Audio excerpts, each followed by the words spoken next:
The show opens with our MC Taro Sakamoto, a highly respected hitman, seen coldly marching through enemy territory. Spotting several men firing at him, Sakamoto nonchalantly deflects the projectiles, dashing through the men only to dispatch them one by one. As Sakamoto heads deeper into enemy lines, he continues to brandish his skills, feared by every gangster, but also admired by every hitman. One day while shopping, Sakamoto ran into Aoi, the love of his life. Having fallen in love, Sakamoto quit his life as a hitman and got married to Aoi only to help give birth to Hana. Now living the life of a family man, we cut to the present where Sakamoto runs a convenience store, but outside a blonde kid states he's finally tracked down Sakamoto. Hard at work, Sakamoto watches as a kid draws a target on his store's sliding doors, asking for a free juice box if he hits a bullseye. With Aoi and Hana watching the boy miss, the boy asks for another go, accidentally spilling some of his calligraphy ink on a businessman that enters the store. Annoyed, the businessman prepares to punish the boy, but Sakamoto steps in, scaring the businessman with his sheer aura. Sakamoto had prepared to assassinate the businessman with a pen, but luckily no violence was needed. But everyone suddenly notices a blonde boy in his store. The boy compliments Sakamoto's readiness to assassinate the businessman, personally introducing himself as Shin the Psychic, but Sakamoto thinks of incapacitating Shin with a single blow to the head. Sensing his demise, Shin reassures Sakamoto that he's here to talk, sitting down only to confirm that Sakamoto had indeed given up on his hitman life. Seeing Sakamoto with a round body, Shin reminds Sakamoto he was once the legendary hitman, begging Sakamoto to return to his duties. As Sakamoto slurps up some instant noodles, Shin chooses to smoke to relieve some stress. But in an instant, Sakamoto splits Shin's cigarette into two, reminding Shin they're in a no-smoking zone. Realizing that Sakamoto hasn't lost his touch since he's retired, Sakamoto is suddenly called by an older man for a favor, making Shin wonder if Sakamoto is only disguising as a civilian. Having reached the older man's backyard, Sakamoto instantly gets to work cutting down a tree. Next, Sakamoto is asked by a lady to help feed her picky daughter some vegetables, managing to use a silver spoon to feed her. Finally, Sakamoto sees two boys fighting over who gets to play with a ball, choosing to split the ball into two with his bare hands, solving the issue. As Sakamoto takes a break, Shin realizes Sakamoto is a handyman for the whole town, praising Sakamoto for concealing his identity so well, but Shin still thinks Sakamoto has fallen so far from his legendary status. Heading to his car, Shin notes how it's only been 5 years since he's seen Sakamoto, still admiring Sakamoto for being so awesome, wishing for the day Sakamoto returns. Suddenly receiving a call from his boss, Shin reports that he had failed to convince Sakamoto to return, but the boss asks if Shin had eliminated Sakamoto for betraying them. Shin tries to convince the boss to leave Sakamoto alone, but the boss reminds Shin he'll be eliminated and replaced if he fails. That night, Shin washes up, thinking back on his missions with Sakamoto, knowing he should be the one to put his old partner down. Heading back to the store the next day, Shin walks past Aoi, Hana, and the boy playing, apologizing in advance. Upon entering Sakamoto's store, Shin tells Sakamoto he'll be leaving town today, choosing to pull out his gun as he bids farewell to Sakamoto.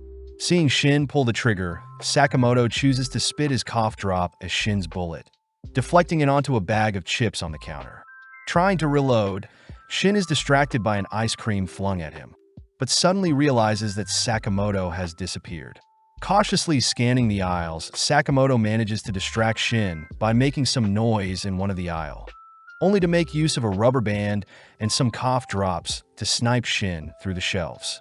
Rushing to evade Sakamoto's cough drops, Shin and Sakamoto catch a glance of each other at the end of the aisle, but Sakamoto tosses a cream puff at Shin, obstructing his vision.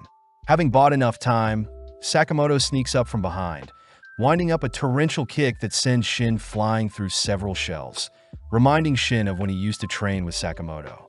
As Shin falls unconscious, he suddenly awakens a few hours later, spotting Hana and Aoi relieved to see him awake, learning he had been brought to the second floor of Sakamoto's store.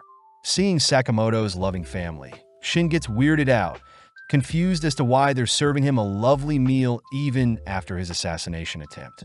Believing the food to be poisoned, Shin chooses to face the challenge head-on, but instead begins breaking down, grateful to be served such a delicious and hearty meal. Finally understanding why Sakamoto retired, Shin and Sakamoto head outside, prompting Shin to graciously thank Sakamoto and his family for taking care of him. With Sakamoto asking Shin to come again soon, we cut to later that night, where Shin sits before his boss and his gang, begging his boss to let Sakamoto live. The boss and his henchmen scoff at such a pathetic request, reminding Shin that Sakamoto must be eliminated, having abandoned their organization. But Shin offers to give his life for Sakamoto. With the boss accepting Shin's offer, the boss secretly thinks about how gullible Shin is, but having already expected the boss to lie to him, Shin turns his gun on the boss. As Shin begins a shootout with his former organization, we cut to Sakamoto listening in on their conversation, choosing to transform his convenience store into an armory littered with deadly weapons. As Sakamoto opts for a stun gun, we cut back to Shin, who slowly begins dismantling the enemies, switching from his gun to martial arts to dispatch the men. Unfortunately, Shin is caught off guard, struck by a bazooka, but still manages to run for cover. With the men rallying together, the boss reminds everyone that Shin is a psychic, meaning he can read people's minds if they're close enough.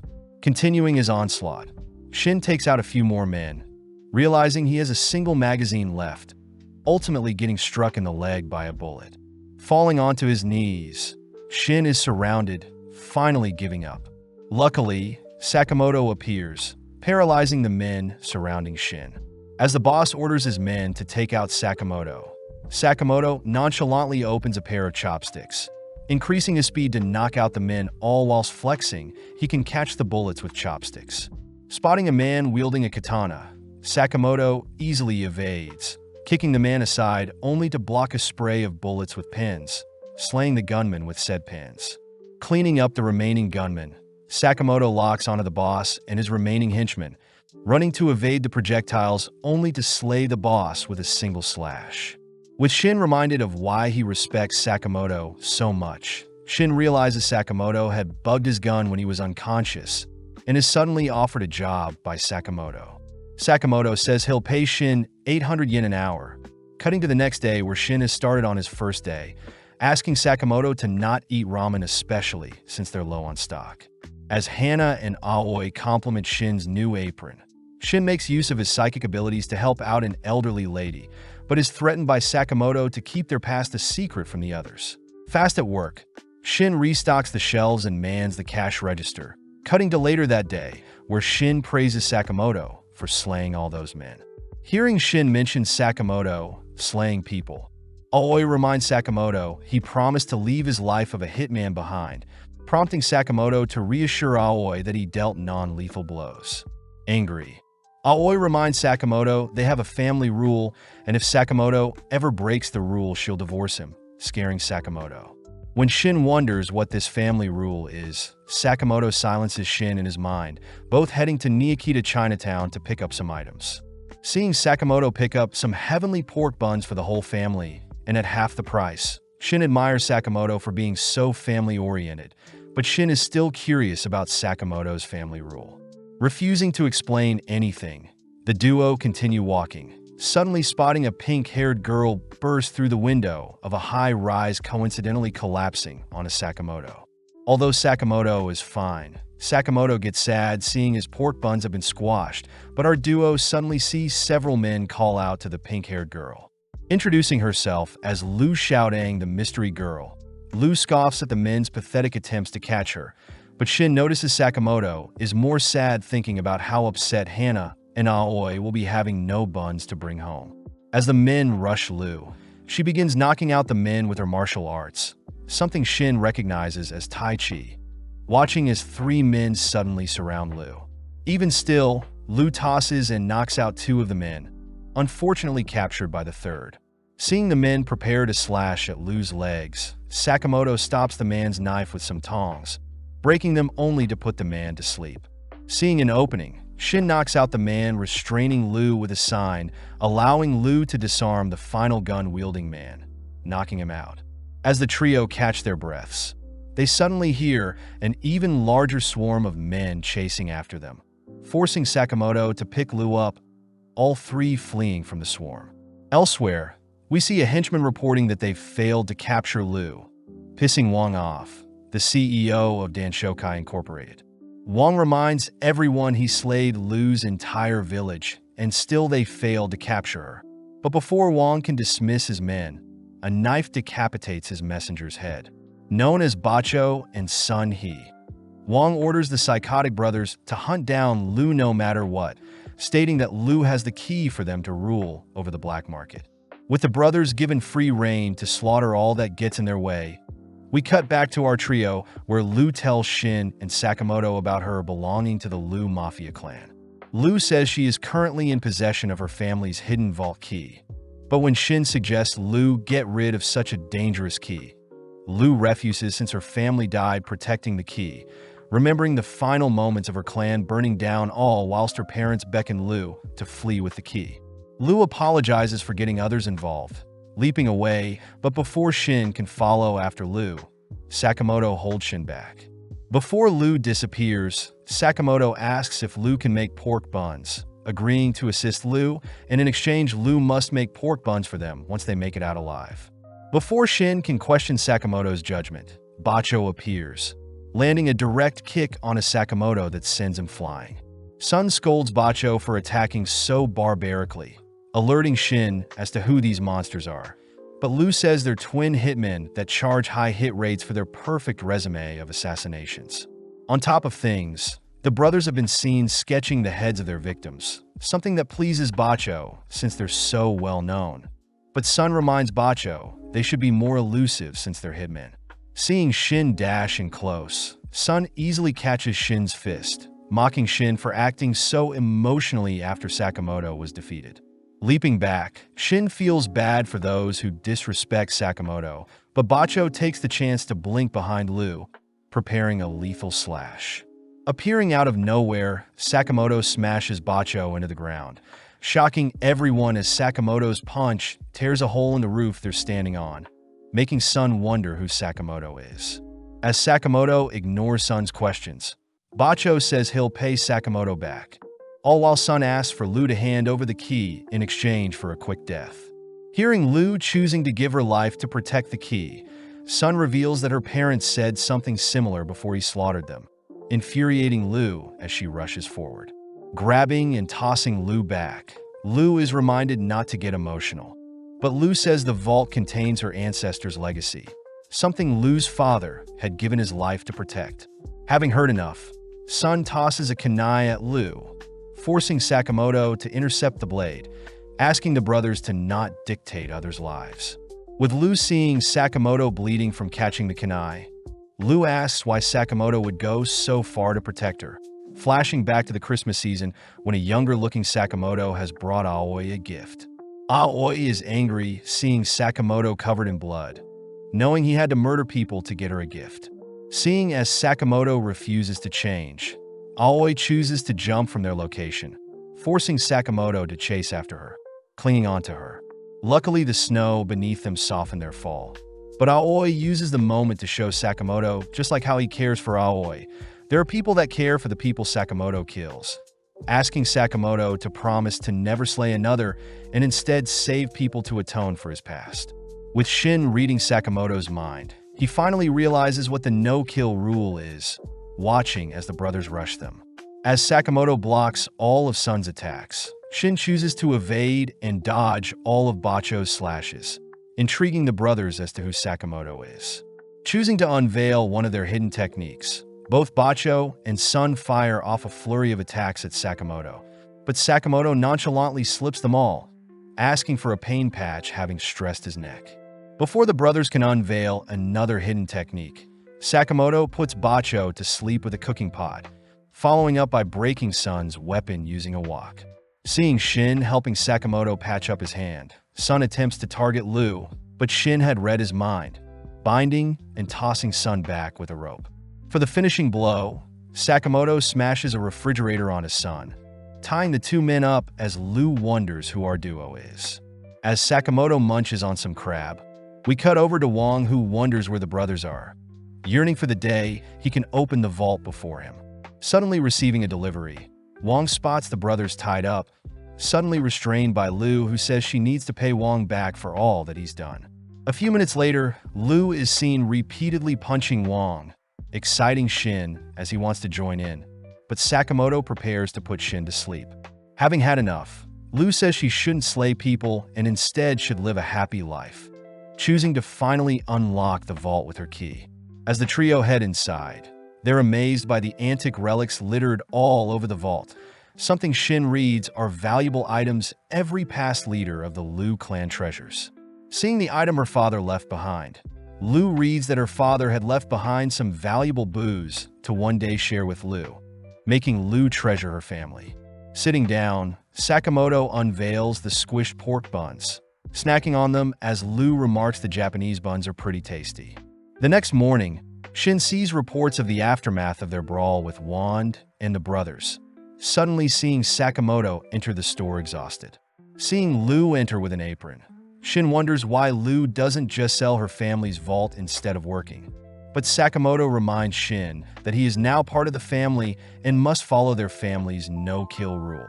At the same time, we see several figures receive a bounty on Sakamoto and Shin, with Sakamoto's bounty valued at 1 billion yen. With several days passing, Lu continues to show up to work, but is scolded by Shin for being 2 hours late. Restocking the aisles, Shin calls out Lu for placing detergent in the drinks section of the fridge, but Lu says customers can figure it out themselves, stuffing everything into one place. Shin wonders if Lu has ever worked a job in her life, learning that Lu used to help her dad dig and bury strange bags, but this makes Shin ask for Lu to be fired. Hearing the two argue, Sakamoto asks for Shin to not say such mean things and that Lu should apologize when she's late, shocking the two. Heading outside, Sakamoto reminds Shin to sweep outside and for Lu to finish prepping the pork buns, but Shin is more worried realizing how talkative Sakamoto is. Sakamoto reminds Shin that he is human too, but out of nowhere a second Sakamoto appears, sitting down at the counter and picking up where the first one left off. The first Sakamoto accuses the second of being a doppelganger, thrusting a sword at the second, but the second dodges, holding up a blade to the first as the first pulls out a gun. With both Sakamotos standing down, the second Sakamoto greets Nagumo, prompting the first Sakamoto to unsheath his disguise. Shin gets terrified, unable to read Nagumo's mind, watching as Nagumo turns and laughs at both himself and Lu. Annoyed, Shin and Lu punish Nagumo, demanding to know how Sakamoto knows Nagumo, learning that Nagumo works in the supermarket across the street and is friends with Sakamoto. Hearing Nagumo mention he is 18, Shin wonders how Sakamoto met him, but Sakamoto reveals Nagumo is 27 and that there is no supermarket across the street. Seeing as Nagumo lied to them again, Shin and Lu beat and tie Nagumo up, prompting Nagumo to mention that Sakamoto has a 1 billion yen bounty on his head, but Lu and Shin refuse to believe another one of Nagumo's outrageous lies. Nagumo states the JA had recently decided on it, and the news will be released tomorrow, but just then a pizza delivery arrives, exciting everyone.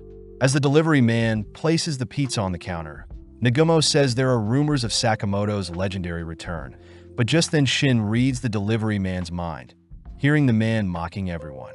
Deeming himself to be Pizza Nakajima, Nakajima is revealed to be a hitman, using the tied-up Nagumo as a hostage. Upon seeing Sakamoto and Lu nonchalantly eating pizza, Nakajima warns Sakamoto to take him seriously, but in an instant Nagumo appears behind Nakajima, placing him in a stranglehold. As Nagumo tightens his grip, Sakamoto orders Nagumo to release the unconscious man, making Nagumo ask if Sakamoto will truly survive without killing. Nagumo reminds Sakamoto that he himself may be after Sakamoto, defusing the situation seeing that Shin and Lu are ready to fight, but reminds Sakamoto that his kind specializes in taking down other hitmen. Before Nagumo leaves, Sakamoto asks who is benefiting from his death, but Nagumo has no idea, calling out how stupid it was for Sakamoto to draw attention to himself when he wiped out Wong and his company. Nagumo says there won't be any more newbie assassination attempts, taking Nakajima with him only to bid farewell to Sakamoto. disappearing before Shin can follow him. As Sakamoto turns to face the pizza box, we zoom out to see several people watching Sakamoto through the pizza box, all refusing to believe such a fat man could be worth 1 billion yen.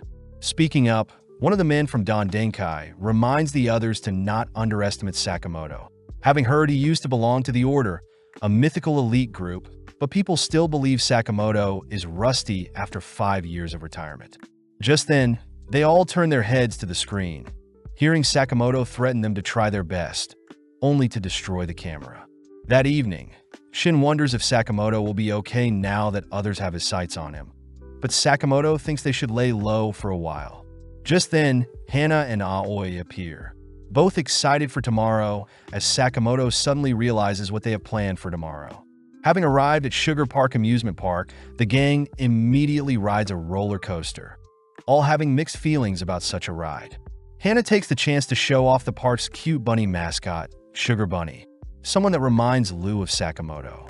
Seeing Aoi so excited to spend time with everyone, Shin declares their operation today is to protect the Sakamotos and ensure everyone has a good time. Seeing Lou scanning the surrounding area for enemies, Shin says that he can read the minds of people in a 30-meter radius, stating those worked up are most likely hitmen. At that moment, Shin detects someone approaching, alerting Sakamoto. Revealed to be Kuriai Ninga disguised as a janitor, Kuriai makes his way towards Sakamoto all whilst Lou guides Aoi and Hana elsewhere. As Kuriai passes Sakamoto, he pulls out a needle ready to slay Sakamoto, but without batting an eye, Sakamoto plunges a pin into Kuriai's chest, only for Shin to carry Kuriai away. With Aoi and Hana not realizing what happened, Shin and Lou dispose of Kuriai's body, amazed that Sakamoto incapacitated Kuriai without hitting any vital organs. Having witnessed everything, Tatsu scolds Kuriai for being so obvious, annoyed at Shin's mind-reading powers, but wonders if he can suppress his killing intent to go undetected. With Tatsu passing by Shin, he manages to brush by without being detected, cutting to later that day where the gang is riding another roller coaster ride. With Shin and Lou positioned at the back to spot any attackers, Shin reports he doesn't hear anything suspicious, but Lou points out a strange pointy-haired looking man. Hearing the two talk about him, Tatsu lets his killing intent slip, alerting Shin to Tatsu's hitman status. As Tatsu fires off a bullet at Sakamoto, Sakamoto simply deflects it with his bulletproof glasses, but Shin takes the chance to remove his harness. Leaping out of his seat, Shin falls onto Tatsu's location, dragging him out as they both fall to a lower railing on the ride. Unable to read Tatsu's mind, Shin suddenly jumps, sensing the ride appearing behind him, but Tatsu uses the opening to toss 2 knives at Shin. Knowing he can't dodge both, Shin is forced to endure a scratch to the leg, suddenly collapsing having been poisoned. Tatsu remarks that his poison will take Shin's life in a few moments, using the chance to slander Sakamoto as he points out how Sakamoto fears death. Defending Sakamoto's name, Shin gets up, once again leaping over the ride approaching from behind, but this time he jumps onto his seat, dragging Tatsu for the ride. Tatsu is impressed, easily able to defend against Shin's pathetic punches, forcing Shin to rack his brain for a solution as Tatsu pulls out a knife. Scanning the surroundings, Shin hears something, evading Tatsu's advances only to drag him, falling onto a play. Having taken on the disguise of Sugar Bunny himself, Shin catches Tatsu off guard when he manages to move and evade his attacks, even going on the offense even after being blinded by Tatsu's poison. As the crowd cheers on the bunny, it's revealed that Sakamoto is off in the crowd instructing Shin how to move, perfectly countering and forcing Tatsu into a corner. Infuriated, Tatsu slashes at Shin's head, surprised to see Shin has his eyes closed, but Sakamoto spots an opening, ordering Shin to put Tatsu to sleep, wrapping up the performance. As Lou continues to ride the roller coaster, we zoom out to see Boiled and Abiguro now being dispatched to deal with Sakamoto. But Boiled orders Abiguro to not slack off and not commit unnecessary murders, something Abiguro finds attractive. Back with Shin, Lou helps apply the poison antidote to his eyes, all while Sakamoto asks who hired Tatsu. Seeing Tatsu playing dumb, Lou borrows Tatsu's poison knife, stabbing him only to begin pouring out the antidote, demanding Tatsu talk if he doesn't want to perish. Tatsu reveals that he was hired by Don Denkai, an underground company with a toxic work environment that requires hitmen to work solo. Shin calls Tatsu a hypocrite for selling out his employer, but Tatsu states he isn't loyal since he's part-time, adding that he is part of the JAA as well. With Lu curious as to what the JAA is, Shin shows Lu his license for the Japanese Association of Assassins. Apparently, the JAA is a company that helps manage the top hitmen, giving them hits in exchange for a fee, and only works with the top 400 hitmen, with both Shin and Sakamoto being members.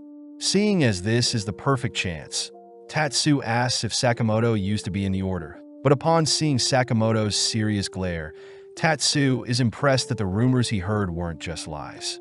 At that moment, Aoi and Hana arrive, recognizing the tied-up Tatsu as the villain they saw in the performance, convinced that Shin is simply practicing more performances with Tatsu brushing him off. With the gang all heading off to enjoy Hana's handmade meals, Shin stays back to confiscate Tatsu's deadly weapons, asking Tatsu to enjoy his life. Tatsu is surprised he has been spared, spotting Hana running back to give him a bandage, weirded out. Now that he's alone, Tatsu reveals he could have freed himself all this time, but instead chooses to enjoy the amusement park, cutting over to Sakamoto, who indulges in the lovely handmade meals with the others. Shin utters that his mind is currently foggy, having been afflicted by the antidote, prompting Lu to ask Sakamoto if they could leave for the day. With Aoi arriving, she demands to know what our trio are hiding, cutting over to Tatsu, who is being confronted by Boiled. In an instant, Abiguro restrains and sits on Tatsu, but seeing Abiguro acting so cocky, Boiled orders Abiguro to close her legs. Embarrassed, Abiguro lets Tatsu go, learning that Abiguro and Boiled have been sent to ensure Tatsu doesn't fail, especially since Tatsu will be removed if he fails. Abiguro voices how excited she is to be hunting down the legendary Sakamoto, but Tatsu notes how goofy the two are, remembering that the duo had eliminated over 100 people during the Balkan battles 2 years ago. Back with Sakamoto, he along with Lu and Shin rush to explain their excitement for the amusement park, reassuring Aoi and Hana that they're good to continue exploring the park. More alert than ever, the gang ensures Hana and Aoi's time in the park isn't spoiled, cutting to later that evening where Aoi takes the gang to a haunted house, a location that favors assassins. Guided by a deceased nurse, the nurse explains her backstory, tickling Aoi and Hana's curiosity, but Lu is clearly hating the atmosphere. With the gang left to explore the haunted house, Boiled and Abiguro are seen spying on them through the control room, all whilst the gang compliment the unique details done to the interior. Out of nowhere, Shin is attacked by a zombie, forcing Sakamoto to draw the zombie's attention, evading and barraging the zombie with strikes, impressing Shin as the zombie seems to be stunned. Continuing through the ride, Sakamoto shows Shin the zombie's license, noting how the zombie was a mere rookie hitman. But Boiled and Abiguro can't help but be amazed at Sakamoto's moves even after retiring. Hearing Abiguro begging to slay Sakamoto, Boiled orders Abiguro to leave Sakamoto to him. Abiguro reassures Boiled Sakamoto is all his, asking Boiled to not work out when he's stressed, reminding Boiled he used to be Sakamoto's friend. Flashing back, we enter the Hitman Training Center, only to see a 15-year-old Boiled meeting a 14-year-old Sakamoto for the first time. Boiled had heard Sakamoto had beaten up his friends, impressed to see Sakamoto so skilled, so they ultimately clicked as friends. Spending more time together, they are seen alone during Valentine's Day, only for several girls to confess their love to Sakamoto. With Nagumo also showing off his haul of Valentine's gifts, Boiled confirms that Sakamoto and himself were actually not alike, something that makes Abiguro love Boiled even more, seeing Boiled acting tough. As Sakamoto and the family head deeper into the haunted house, Sakamoto is forced to deal with several more zombie attackers. Amazing Shin as Hana is unfazed by the horror around her. Not wanting to be beaten, Lu chugs her clan's remedy to suppress her fear, but Shin calls her out for simply using alcohol to quench her nerves. Passing by a sealed-off door, the gang hears some banging sound, prompting Lu to excitedly open the door, only to realize a horde of zombies had been lying in wait. With Shin unable to protect Aoi and Hana, Sakamoto attempts to make his way through the swarm, suddenly intercepted by Boiled himself. With Boiled blowing Sakamoto into a different section of the house, Boiled evades a card thrown at him. Hearing Sakamoto demand Boiled let him pass. With Boiled disappointed to see Sakamoto doesn't remember him, Sakamoto gets pissed, declaring he'll show Boiled hell. At the same time, Shin manages to clear the zombies, entering a room only to be relieved seeing Aoi and Hana sleeping peacefully. Speaking up, Abiguro reassures Shin that the girls have only been put to sleep, declaring that she and her zombies will have to distract Shin until Boiled is done. Out of nowhere, Lu fires off a kick that sends Abiguro flying. Something Shin recognizes is the drunken fist style of fighting. With Abiguro excited for a decent fight, we cut back to Boiled to ask again if Sakamoto remembers him. Ignoring the question, Sakamoto asks where his family is, dashing in close to sneak attack, but Boiled detonates an explosion before Sakamoto can get close. Equipping his special gloves, Boiled sends several more explosives bouncing around the room, detonating them only to use the explosion to land a flush punch on Sakamoto. Back with Lu, she rushes in for strike on Abiguro, but Abiguro nonchalantly catches Lu's fist, complimenting Lu's technique only to shake Lu until she gets sick. Wanted to have some fun, Abiguro orders Shin to be tied up, uttering that she wants to draw out Lu's strength, giving Lu a challenge. Abiguro wants Lu to land a hit on her every 10 seconds, or else Shin will be sliced, but Lu suddenly begins crying, yelling that she doesn't want to hurt anyone. Back with Sakamoto, we see him completely defeated by Boiled, listening as Boiled reminds Sakamoto that it's been 5 years since he's retired. When Sakamoto tries another attack, Boiled simply detonates another explosive, declaring that his super ball bombs combined with his rocket dynamite punch will ensure Sakamoto is defeated. Sakamoto is reminded of how cringy Boiled was, remembering a younger Boiled showing off his new gear along with the composition for said explosions. Annoyed at Sakamoto's weak attitude, Boiled chases Sakamoto with his explosions and fist, crying that he looked up to the Chad Sakamoto was.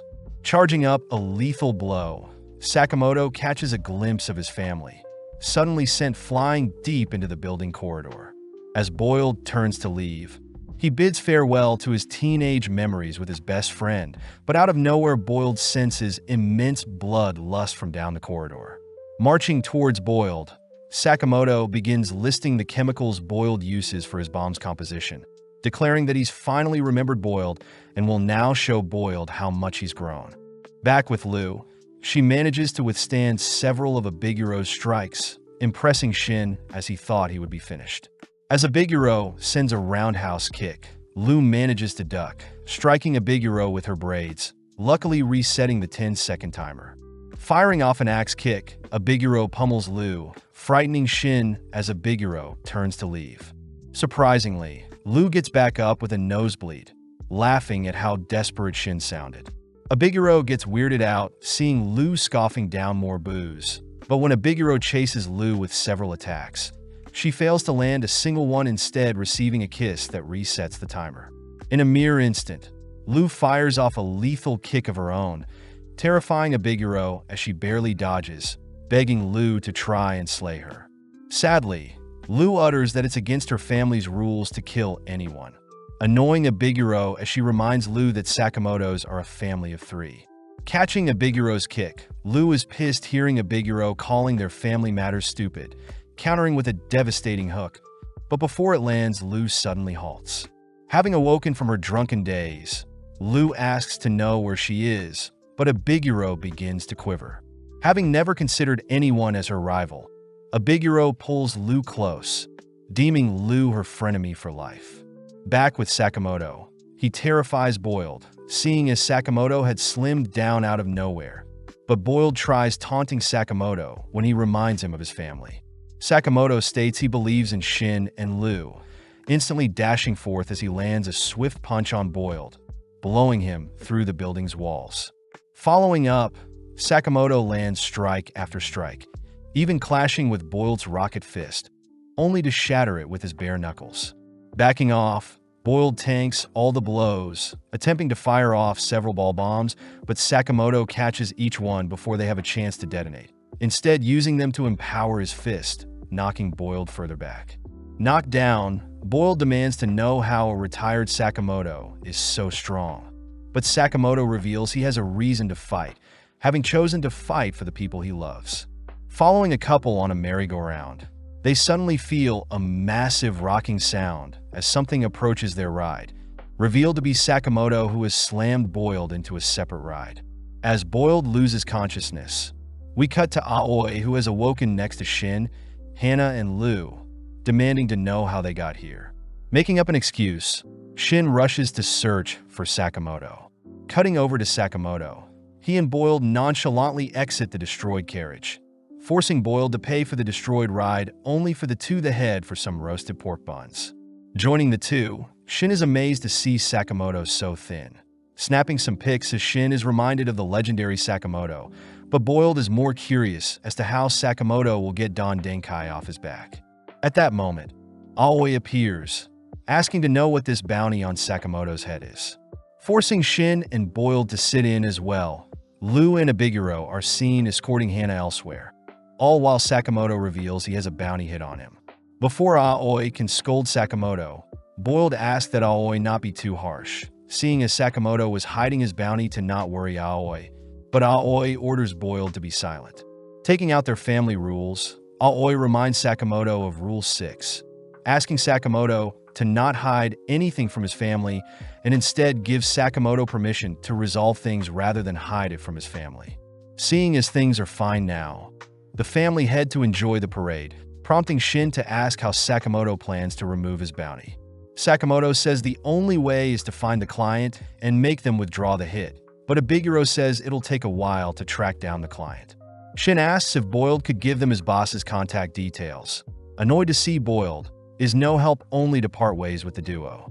With Sakamoto stating he has other connections, we cut to the next day, where Sakamoto has regained all his weight, all heading through several alleyways only to stand before a video rental store. Searching through the shelves of the store, Shin stumbles onto a movie titled Don Denkai, all three heading out back to enjoy the show. The disc describes Don Denkai as a Hitman organization with over 50 members, even describing Don Denkai's headquarters along with how the organization was formed. But as the movie wraps up, Sakamoto heads out to pay. Charged with 706,000 yen, Sakamoto turns to leave but is warned by the receptionist that someone Sakamoto used to work with is after him, unable to give any more information than that. That night, we see Nagumo dining with three others, questioned by Hyo, who accuses Nagumo of meeting with Sakamoto. But when Nagumo states he didn't, Shishiba asks that everyone quiet down since they're waiting for someone special. With Hyo and Nagumo bickering, Shishiba asks how Osaraji is doing, warned by Osaraji to not take another bite of his meal. Upon further inspection, Shishiba calls for the chef, suddenly slamming the chef onto the table only to slay the chef, having not wanted onions in his risotto.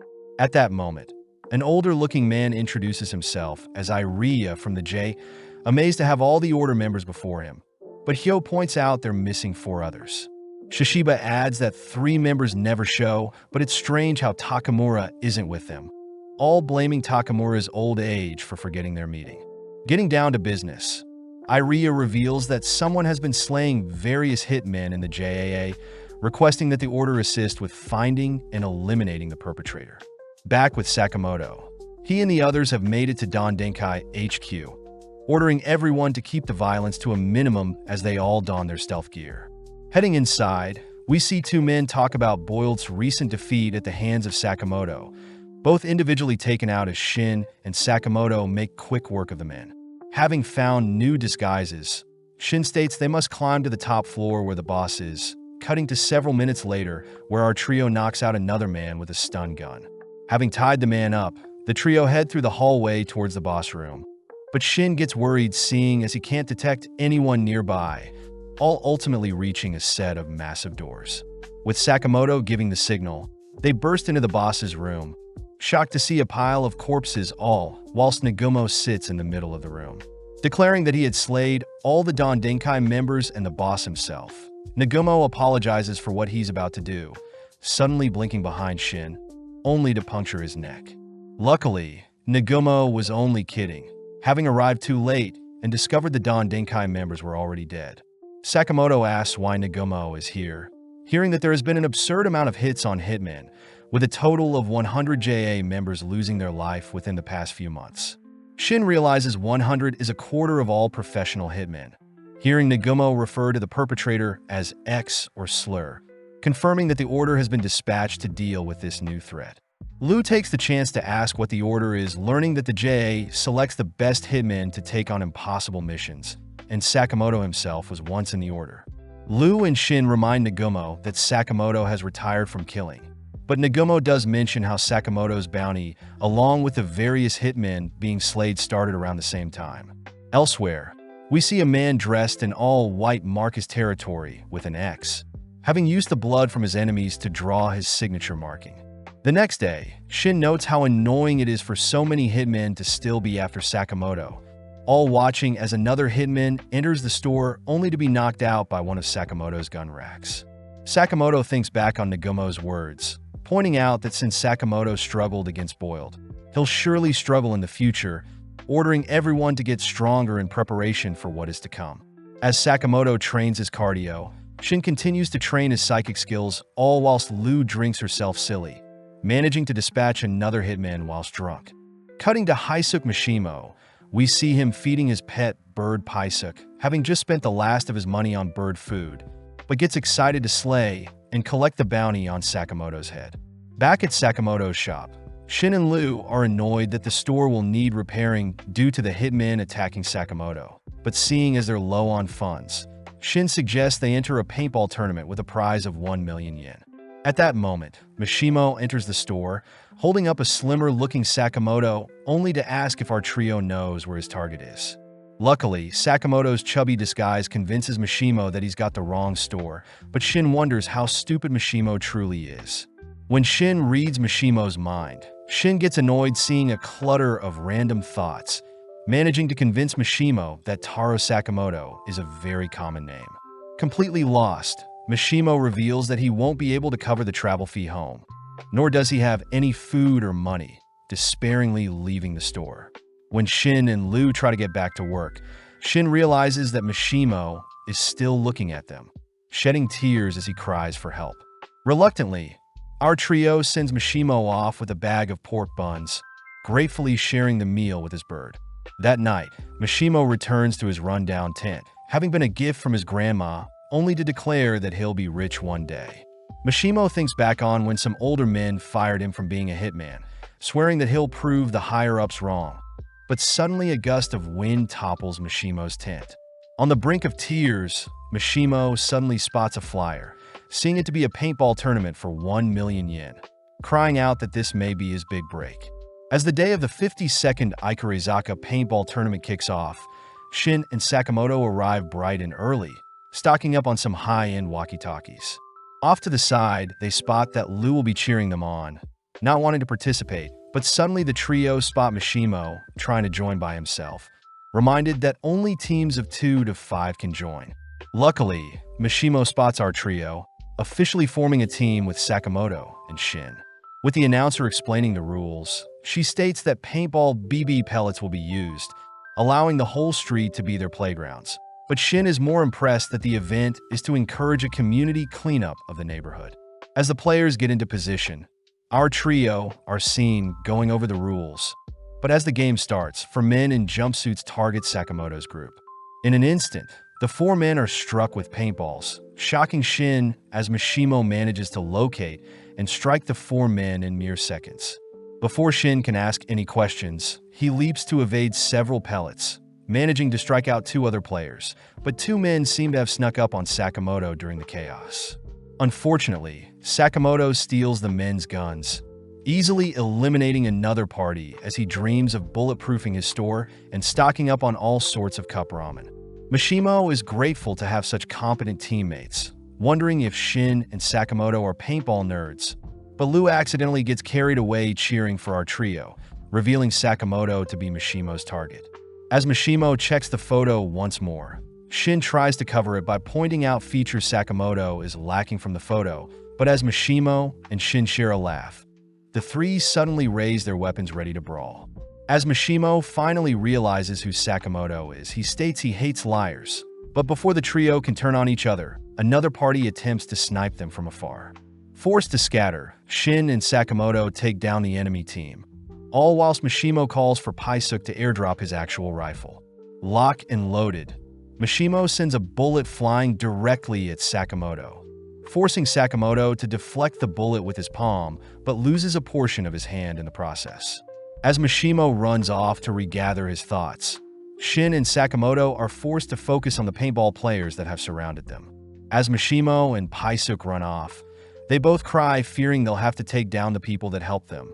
But as the paintball tournament begins to wrap up, we see Sakamoto instruct Shin to not expose himself when dealing with snipers. With Sakamoto taking charge, he peeks to try and spot Mishimo, but a bullet ricochets off a nearby street mirror, forcing Sakamoto to dodge. Seeing Paisuk nearby, Shin wonders where Mishimo is. Following Mishimo, who is amazed Sakamoto dodged another one of his shots. Shin gets skeptical at Mishimo's skills, but Sakamoto reveals that Mishimo's projectiles have absurd spin to them. Bullets, Mishimo confirms, are meant to ricochet as to prevent the target from tracking the sniper's position.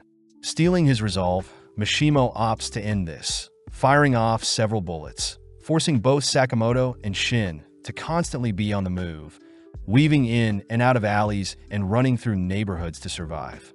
Turning away from a construction zone, Sakamoto and Shin choose to hide for a bit, all whilst Mishimo reflects on life.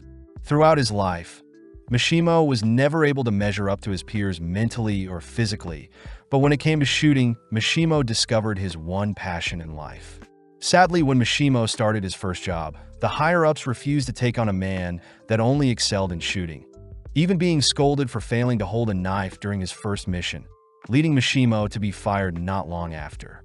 With no job or money, Mishimo swore to prove everyone wrong by slaying the legend himself. But having been speaking through his mic, Shin and Sakamoto are saddened by Mishimo's backstory. Hearing Mishimo so distraught, Shin advises Mishimo to ignore the haters, flustering Mishimo. At that moment, Shin yells into his mic, managing to locate Mishimo's location on a building, but whilst Mishimo is recovering, Sakamoto picks up a stone. With Mishimo locking back in, he spots Sakamoto cocking back his arm, only to fire off the stone at Mishimo's rifle, instantly obliterating the weapon. As Mishimo finally realizes the monstrous legend Sakamoto is, the paintball tournament ends with Sakamoto's team deemed the winners. That evening, Mishimo gets a beating, only to break down feeling pathetic, but Sakamoto reassures Mishimo that he is one of the best snipers he's personally faced, a compliment that makes Mishimo cry even more. As Shin gives 50 yen of their prize winning to Mishimo, they use the remainder to clean up the town, but Aoi is still impressed when they bring home a paintball trophy. Shin takes the chance to ask how Sakamoto and Aoi met, reading Aoi's mind as she remembers the first time she met Sakamoto. Having seen some blood on Sakamoto's shirt, Aoi rushed to hand him a bandage, but Sakamoto silences Shin with his mind before Shin can read any more of Aoi's thoughts.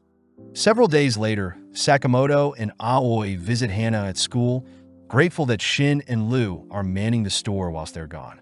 Following Lu and Shin, we see Shin asking Lu to not use his apron, but Lu asks that Shin not read her mind. At that moment, Mishimo enters asking for any leftover pork buns, only to see Lu barrage Shin with pork buns. Annoyed, Lu states that she can't trust someone that is constantly reading her mind, something that hurts Shin deeply as he chooses to leave the store.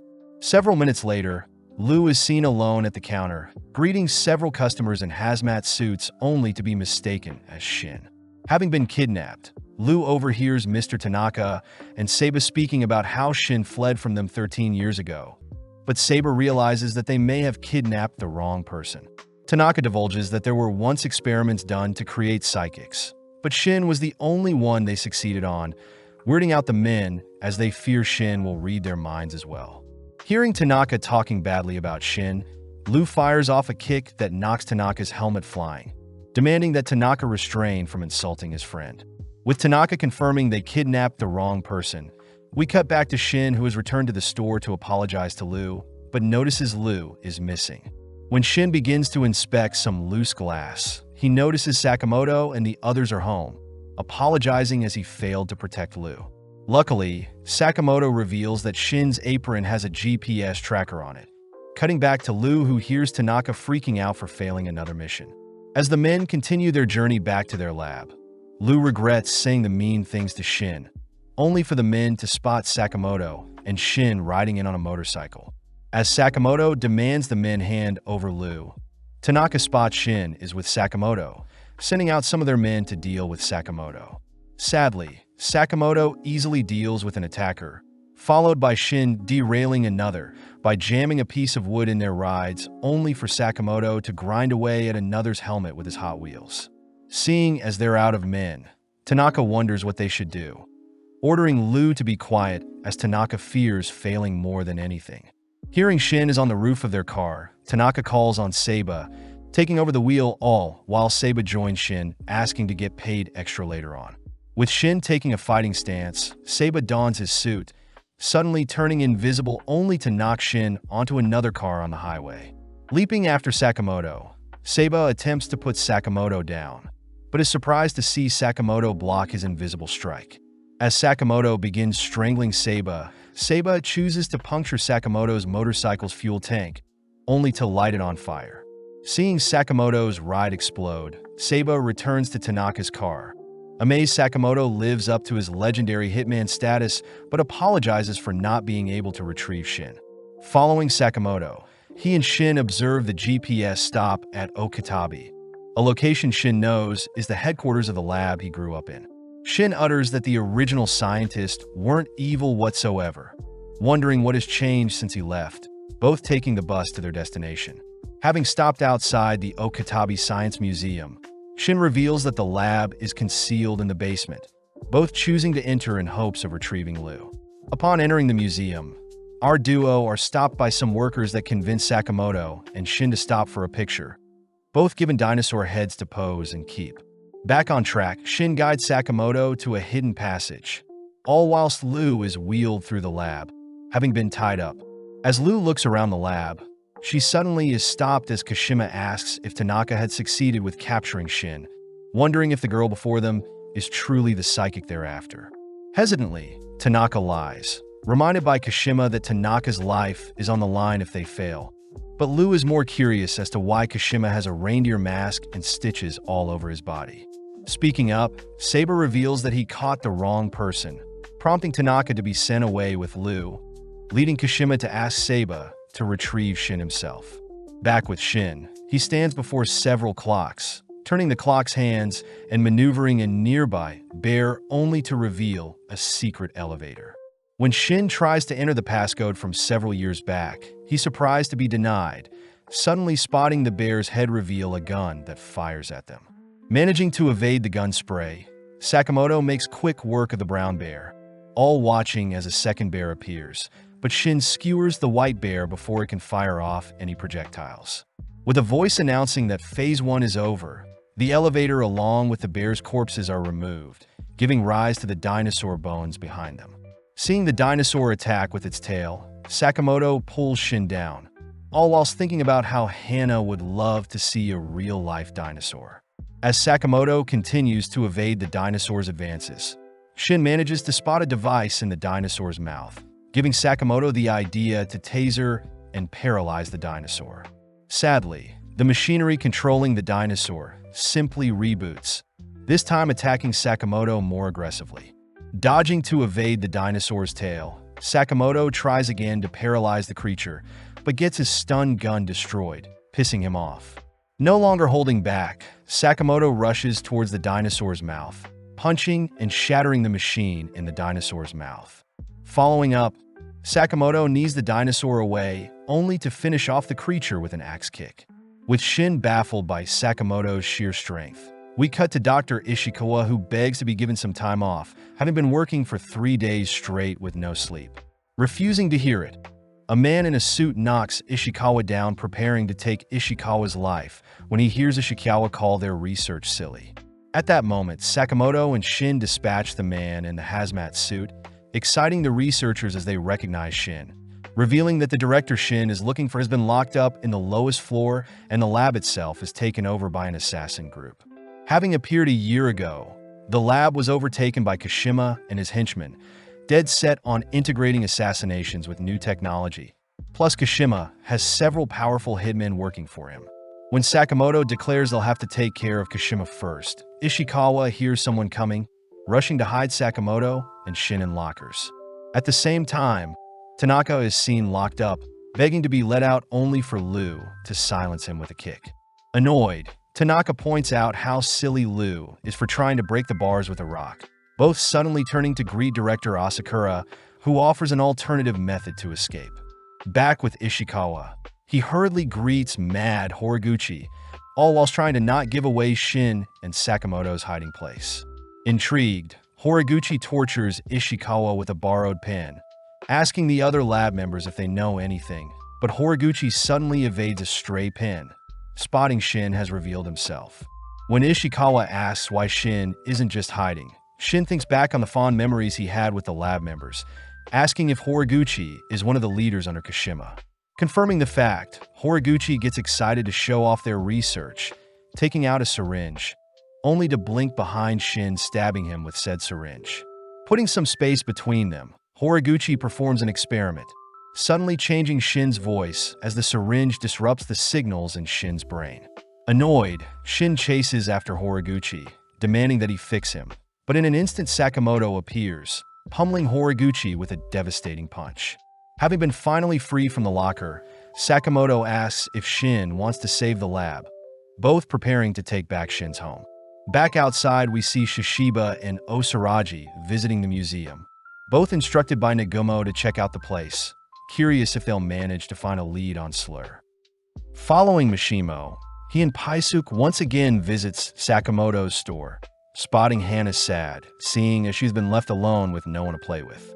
Rushing to give her some treats, Hana simply cries more, but Mishimo promises to find Sakamoto and the others, only to send Paisuke off for some recon work. In the basement level 4, director Asakura introduces himself to Liu, but having mistaken him for the bad guy, Liu rushes to choke Asakura. With Asakura clarifying he's a good guy, we cut back to Sakamoto and Shin, who notice Horiguchi still standing, amazed to have finally met the legendary Hitman. Horiguchi is disappointed at how far Sakamoto has fallen, revealing that he had stuck a needle in Sakamoto as well. But as Sakamoto rushes to engage Horiguchi, Sakamoto's fist suddenly lands on Shin instead. Weirded out, Sakamoto hears that the needle Horiguchi stuck in him confuses the brain and switches enemies with foes.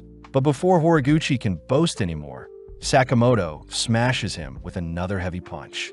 Having aimed for Shin, Sakamoto works around Horiguchi's little trick, but Horiguchi simply gets back up, more excited to test out his experiments. Cutting to Liu, she hears that Asakura had been locked up because he disobeyed orders, but Liu gets annoyed, choosing to vent her frustration on Tanaka, the person who mistook her for Shin. Hearing Shin's name, Asakura reveals he was the one who gave Shin his psychic abilities, blaming himself for ruining the brat's life. Flashing back, we see a younger-looking Asakura forced to babysit a bratty Shin, both disliking each other, all whilst Asakura continued his research into the supernatural. One day, Ando, his acquaintance, had left Shin to Asakura, only to suddenly disappear. That night, Asakura grows more frustrated at the lack of breakthroughs in his research, only to see Shin curious in his research. Asakura mentions how although he has yet to uncover anything supernatural, he still holds out hope to be the first to revolutionize humanity, something Shin thinks is very cool. As Shin and Asakura spend more time together, Asakura becomes more drained, having to juggle babysitting Shin and continuing his research, passing through the lab one day only to hear fellow researchers mock Asakura's unrealistic research. Surprisingly, Shin stands up for Asakura, but later that night, Asakura finally manages to create a mixture that may change his career. At that moment, a tired Shin enters the lab, choosing to drink the newly created mixture, seeing as he is thirsty.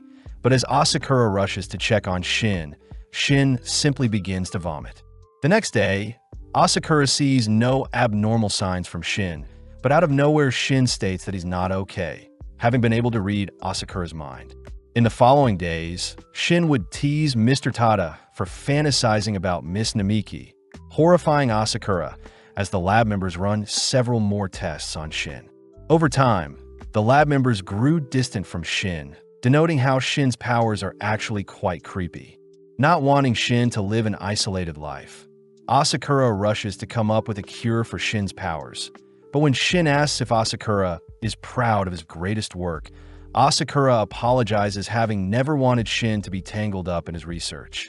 Frustrated, Shin pushes Asakura aside, running away several days later, something that makes Lu and Tanaka bawl, hearing such a sad story.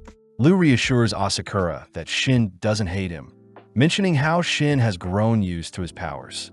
Lu suggests for Asakura and herself to apologize to Shin, seeing as both of them fought with Shin, but Lu brings up Rule 11 of the Sakamoto family, uttering that anytime people fight, they should make up not long after. Laughing at his own pathetic attitude, Asakura reveals a vial of acid he can use to melt through the jail bars, only to ask if Shin has grown taller. Having alerted a guard, Asakura and Tanaka stand ready to face the guard, but in a moment Lu dispatches the guard, declaring that they'll begin making their way to where Shin is. Back with Sakamoto, he's seen misfiring onto Shin, having learnt that Horiguchi can choose to turn on and off the needle, interfering with Sakamoto's attacks. Running through his experiments, Horiguchi unveils a trick to make his arm grow muscular, leaping in close only to smash the ground in front of Sakamoto and Shin.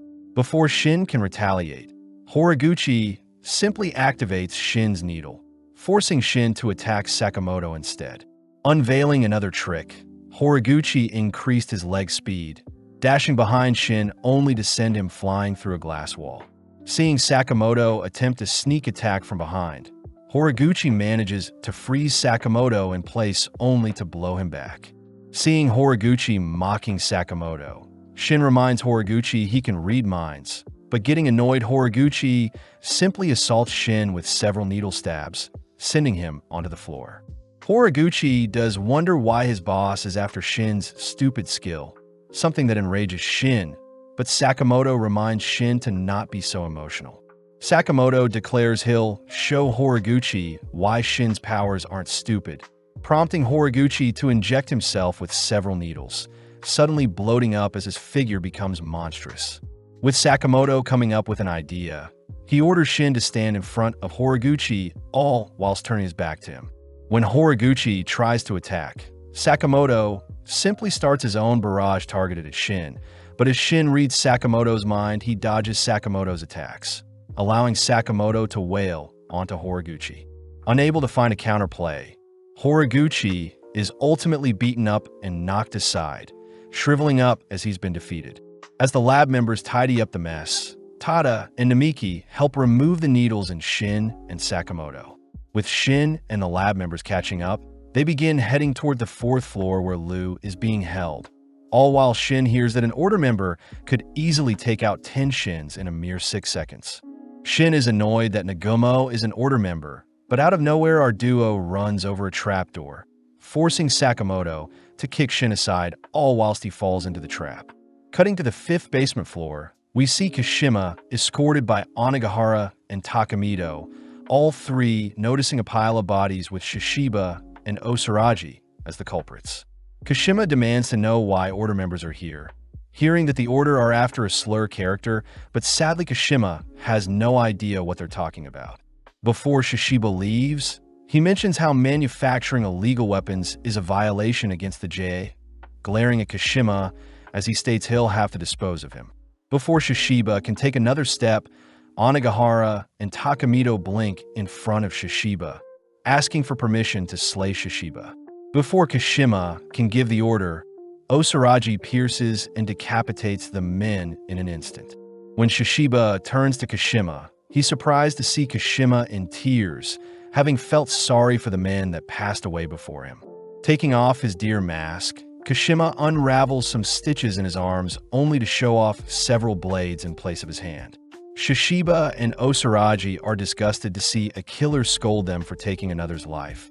But out of nowhere, Kashima manages to land a slash onto Shishiba, declaring that his boss pardons his kills. Retaliating, Shishiba twists and breaks Kashima's neck, confirming that Kashima is connected to Slur. As the duo leave, they suddenly sense Kashima getting back up, uttering that he has an artificial skeleton, but out of nowhere Sakamoto falls onto Kashima. Surprised, Shishiba nonchalantly greets Sakamoto, introducing Osaraji to Sakamoto, who considers Sakamoto as a big teddy bear. Sakamoto hears that Kashima is the evil boss of the labs, pissing Kashima off as he declares he'll offer Sakamoto's head to his boss, all whilst Kashima continues to unravel his weapon-filled body. As Osaraji continues to admire Sakamoto's adorable body, we cut to Shin, who is making his way to the 4th floor, suddenly leaping back as he detects that Seiba is attacking him. As Seiba rushes to claim Shin's head, Shin attempts to read Seiba's mind, but is knocked back, unable to see where the attack is coming from. With Shin getting destroyed by Seiba, we cut back to Sakamoto, who watches Kashima latching onto him with some grapples, only to be forced to dodge Kashima's beam breath. Seeing as Sakamoto is fighting Kashima, Shishiba and Osaraji leave to track down Slur, but Osaraji gets worried that Sakamoto will be slayed. Luckily, Shishiba states that Sakamoto isn't the type to ever die, but as we cut back to Shin, he's seen on the brink of death, having endured a beating. When Seiba lunges in for a lethal blow, Shin suddenly spots Paisuk nearby, choosing to tank the stab only to wipe some of his blood onto Seiba. In an instant, Seiba is pierced by several bullets, revealed to be Mishima, who has come to save the day. Seeing Kashima mocking his family and is dead set on hunting them down, Sakamoto chooses to take out a pen, dashing in close before Kashima can fire off another beam, only to plug the weapon with his pen. As the weapon backfires on Kashima, Sakamoto asks that Kashima refrain from insulting his family, all whilst Liu and the others hold Tanaka hostage, seeing as several more guards are searching for them. Back with Shin, he is glad to see Mishimo is here to assist, but as for Seiba, he wonders why a sniper would even show himself, suddenly caught off guard when Mishimo fires his ricocheting bullets to attack Seiba, who is hiding. Realizing that Mishimo has found his hiding spot, Seiba activates his stealth, attempting to flee, but Mishimo simply fires off bullets to tear down the railing Seiba is on. As the smoke clears, Mishimo spots Seiba standing on a railing, preparing to slay Seiba, but having wrapped a pipe in his invisible suit, Seiba tosses the pipe at Mishimo's shoulder. Having pierced Mishimo's shoulder, Seiba rushes to pin down and slay Mishimo, but Mishimo manages to get off another ricocheting shot, able to pierce and tear off one of Seiba's arms.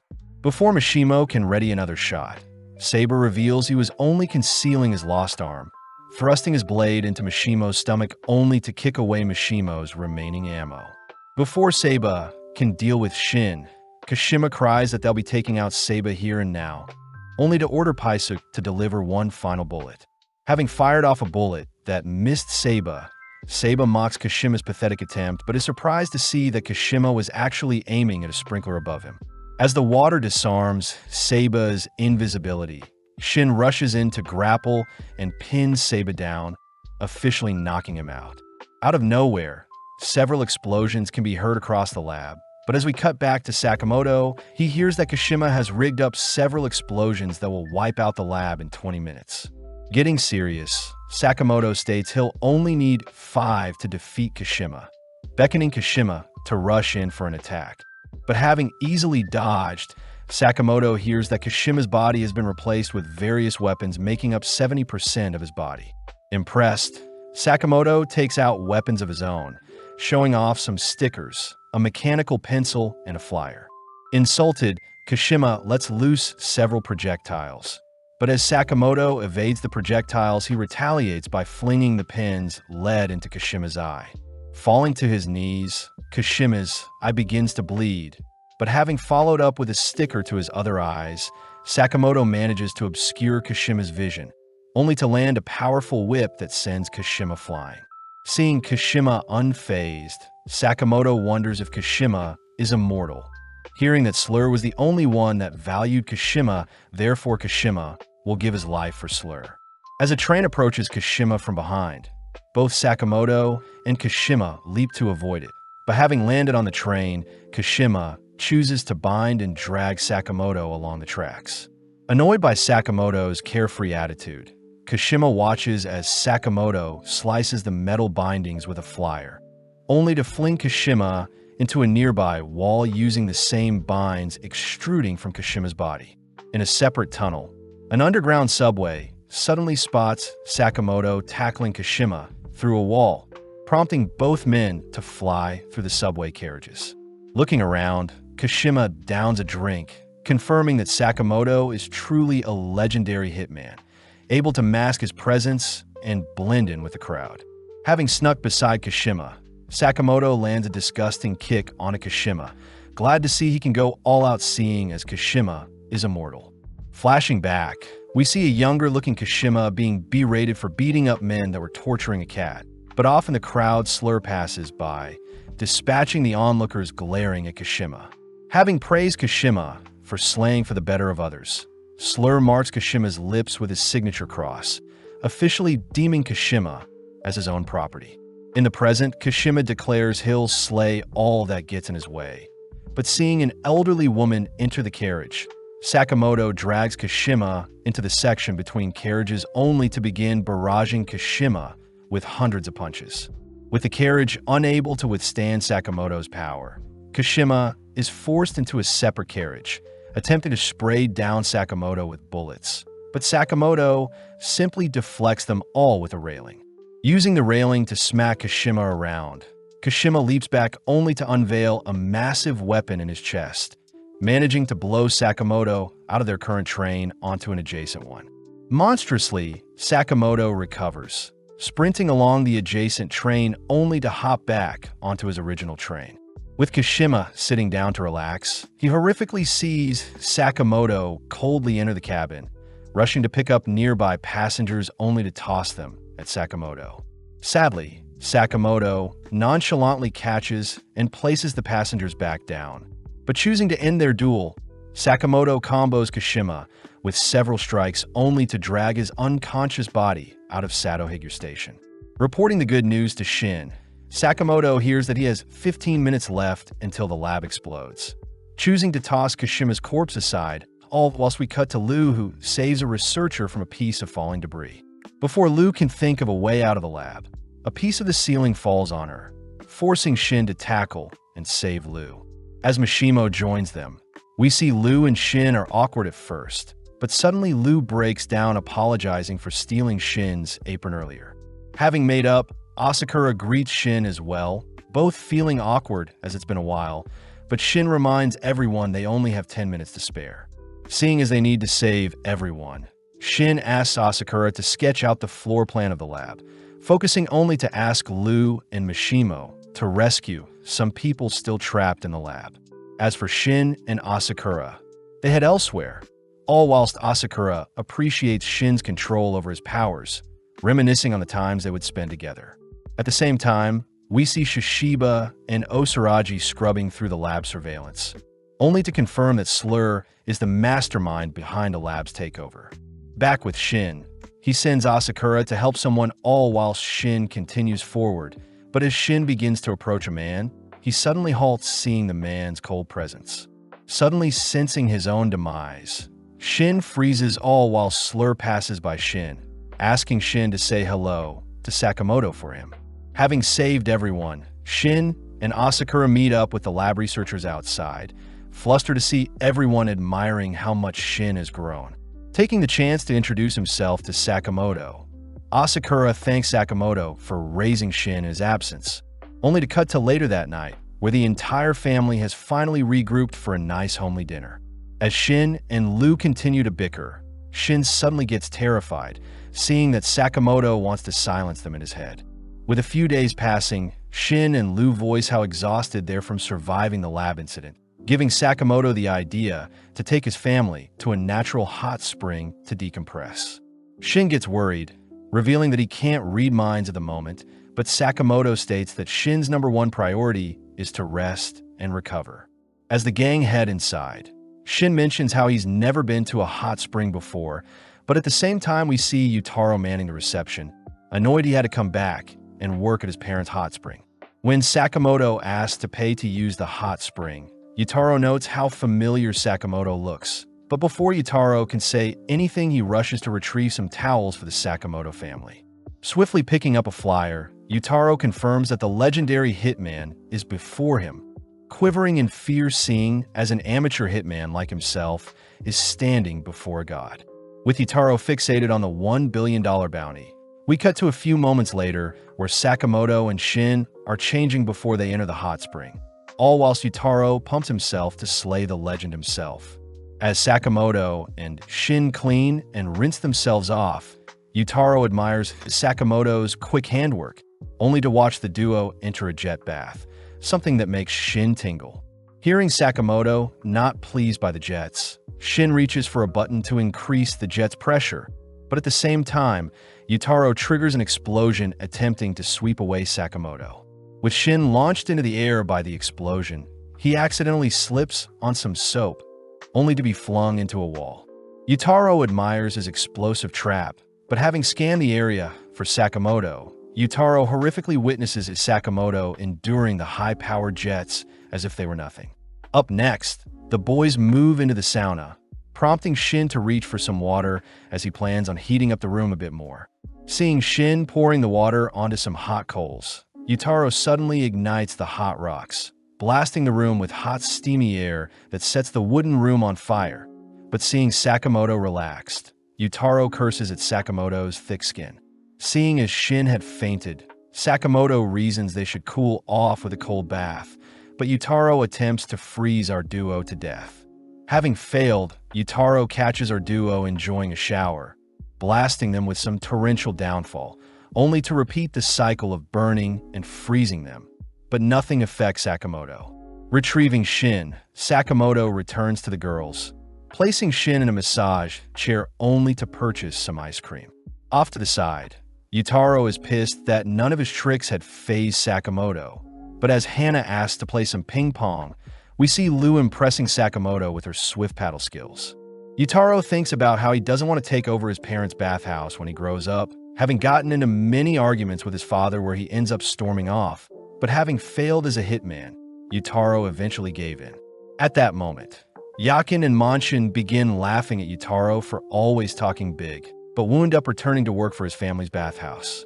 When Yutaro tries standing up for himself, Yakin slaps Yutaro to the ground, pinning him down only to begin mocking Yutaro's pathetic state. Pissed, Yutaro warns the bullies to not make fun of his family's bathhouse, but sadly Yutaro stands no chance against the bullies. Having heard everything, Sakamoto chooses to hit the ping pong ball towards Yakin, blasting him away from Yutaro only to fall unconscious by the impact with the floor.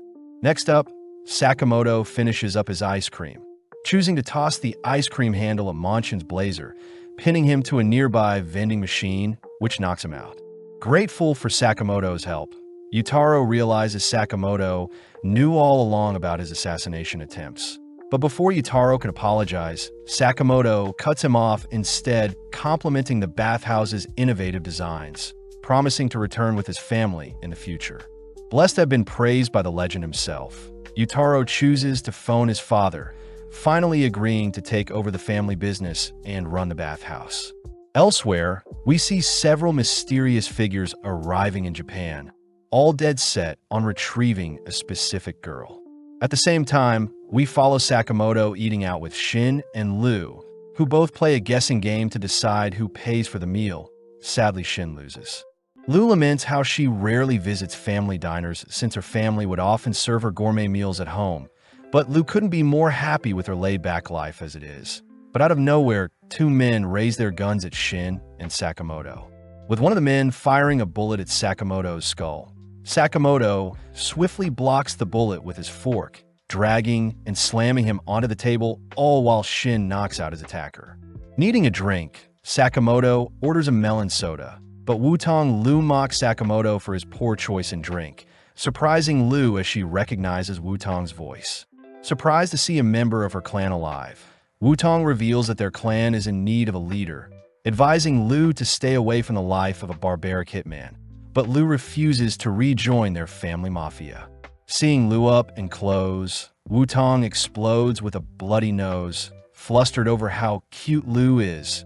But Lu utters that since she was young, Wu-Tong would always follow her around, supposedly taking on the role of advisor to her family. Reading Wu-Tong's mind, Shin is freaked out by how creepy Wu-Tong is, but upon hearing that Lu refuses to return to the Lu clan, Wu-Tong declares Sakamoto his sworn enemy. Wu-Tong states he wants to fight over who gets Lu, offering up information on who placed the 1 billion bounty on Sakamoto's head. But without a moment's thought, both Shin and Sakamoto call off the duel, seeing as they can get that information themselves. Seeing an opportunity to pay Sakamoto back, Lu agrees to Wu-Tong's offer, all following Wu-Tong as we cut to later that night, where Wu-Tong leads our trio underground. Entering a room, Wu-Tong orders Shin and Sakamoto to get changed, giving the boys nicely fitted suits, all whilst Lu dons an elegant dress. Entering another room, Wu-Tong introduces our trio to an underground casino, declaring that no physical fight will be needed as he hands Sakamoto 30 million yen to start off with, and the winner of their duel will be the one with the greater amount when they return. Setting a timer of 2 hours, Wu-Tong heads off, all while Sakamoto reassures Lu that they have Shin to give them an advantage. Hearing that Sakamoto and Shin have never gambled before, Lu begins to get stressed, especially since Wu-Tong himself is quite smart. But out of nowhere, an audience forms around Wu-Tong, seeing as he's tripled his 30 million yen in mere moments, pumping the boys up as they refuse to lose. As our trio wonder how they should tackle Wu-Tong's challenge, Lu reveals that gambling is more than just luck, something Wu-Tong confirms as he declares that calculations are a big part of what separates Mafia from Hitman. Speaking up, Sakamoto corrects Wu-Tong, uttering that hitmen don't rely on luck either to survive. But as we follow Shin, we see him sitting in on his first game, having never gambled before. Within seconds, the other gamblers deduce that Shin is a sitting duck, all declaring they'll squeeze Shin for his money. Annoyed, Shin watches as the players around him call and raise. But having seen his 2-card, Shin is still confused about what to do. Checking on Shin, Lu mocks Shin for looking so scared, only to begin fighting with Shin, accidentally showing Shin's cards to the other players. The players recognize that Shin has got a pretty strong hand, but getting greedy, the players all utter that they'll bluff Shin. Sadly, Shin has been reading their mind, countering by going all in. In mere seconds, Shin is up 12 million yen with a total of 22 million yen, giving Shin the confidence to take on the gamblers head-on. At the same time, we follow Sakamoto joining in on a roulette game, choosing to place his entire bet on red, but the game handler secretly notes how he can control where the ball will land. Having kept a single chip for himself, Sakamoto watches closely for the ball to briefly graze a red tile, instantly firing off his last chip to stop the roulette from spinning, shocking everyone as Sakamoto's new total is 29 million yen. Cutting to Wu-Tong, he receives word of our trio slowly winning more money, but even though Wu-Tong knows they must be cheating, he allows them to continue. Deep in thought, Wu-Tong is revealed to be cheating as well, having been counting cards during blackjack. Wu-Tong remembers a time when he was bullied for not meeting the standards of his clan, but Lu herself had fended off Wu-Tong's attackers, both sitting down as Lu realizes Wu-Tong is related to her. Lu wonders why Wu-Tong didn't fight off his attackers, but not wanting to be embarrassed, Wu-Tong makes up a pathetic excuse covering for the fact that he was too weak, but surprisingly Lu buys it, calling Wu-Tong a genius. Ever since then, Wu-Tong vowed to hone his brain to make up for his lack of fighting skills, dreaming of the day he can stand beside Lu. As the 2-hour timer ends, we see both parties manage to gather 87,630 chips, but seeing as they'll need a tie-breaking game, Lu herself asks to play Old Maid. Having added 2 men to Wu-Tong's team for a 3-on-3, the loser will be the last one standing with the Joker card, exciting our trio as they are quite familiar with such a simple game. As the game starts, Shin scans the players to see who has the Joker card, horrifying Sakamoto and Shin when they realize Lu is in possession of the Joker. Picking first, Wu-Tong mentions how he can read Lu like a book, hovering over Lu's cards only to purposely remove the Joker from Lu's hand. Up next, Shin picks from Wutong's hand, but as Shin reads Wutong's mind, he hears that Wutong knows of his psychic abilities. In mere moments, Wutong overwhelms Shin with an influx of new information, overheating Shin's mind and knocking him out of the game.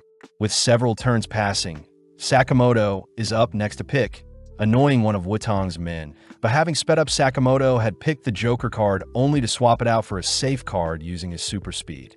Although Wutong couldn't see his movements, he warned Sakamoto against cheating, but as we cut to the final two players, we see it's Sakamoto against Wutong. But Sakamoto has the Joker, leaving Wutong to pick.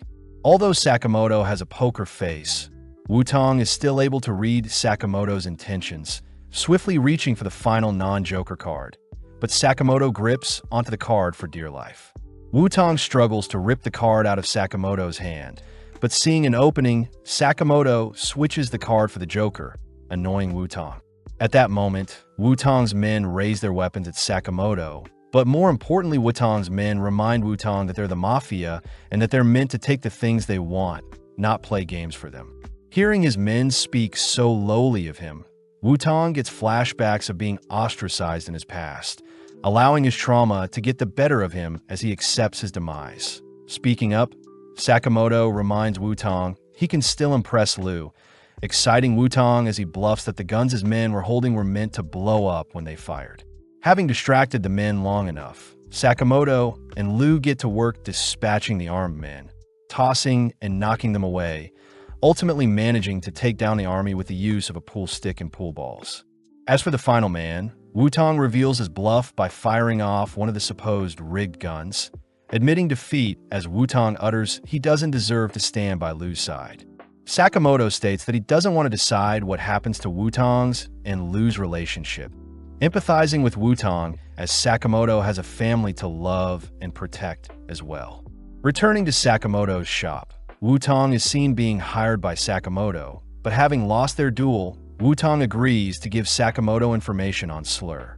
Our trio utter that they already knew it had something to do with Slur, but Wutong adds that a prison in Southeast Asia reported murders of inmates on death row, all having their faces burn off with Slur's signature marking left in the aftermath. Shin wonders why Slur would attack a random prison, but Wutong mentions how similar cases have been reported in Japan, one where the victim had holes placed in their body, one where the victim had all his flesh removed, another where the victim was dismembered, and a final one where the victim was compressed into a ball. With Lu disgusted, Shin asks what this has to do with Slur, but Wutong suspects that the 4 inmates must have faked their deaths and escaped into Japan. Elsewhere, we follow the 4 escaped inmates. Dump, who has racked up 180 kills, Saw, who has 64 kills, Apart, who has 206 kills, and finally Minimalist, who has 370 kills. As the gang waits for a messenger, we see Minimalist compressing a burger into a ball only to devour it. But out of nowhere, Kashima appears only to hand the gang a list of people he wants eliminated. Scanning the list, the inmates mock Sakamoto as being a possible threat, but Kashima warns the inmates not to underestimate anyone on their hit list.